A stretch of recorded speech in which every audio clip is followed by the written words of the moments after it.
శ్రీకాకుళం నేరుగా మీరు హైదరాబాద్ పోతే కూకట్పల్లిలో శ్రీకాకుళం కాలనీ ఉంటుంది. ఢిల్లీకి పోతే శ్రీకాకుళం కాలనీ ఉంటుంది. ఎక్కడ పోయినా శ్రీకాకుళం కాలనీ ఉంటుంది. ఆర్మీలో ఎక్కువ ఎవరు దేశాన్ని కాపాడడానికి పనిచేస్తారంటే దానికి చిరునామా కూడా మళ్లీ శ్రీకాకుళమే.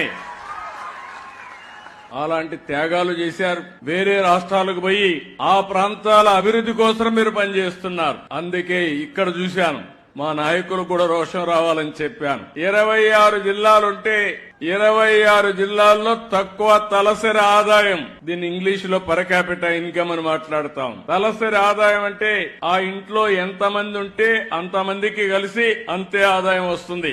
అంటే అంత తక్కువ ఆదాయం రావడానికి ఇక్కడ ఎలాంటి కొరతలు ఉన్నాయి? తెలివితేటలకు కొరత లేదు, నాయకత్వానికి ఏమాత్రం కూడా తక్కువ కాదు.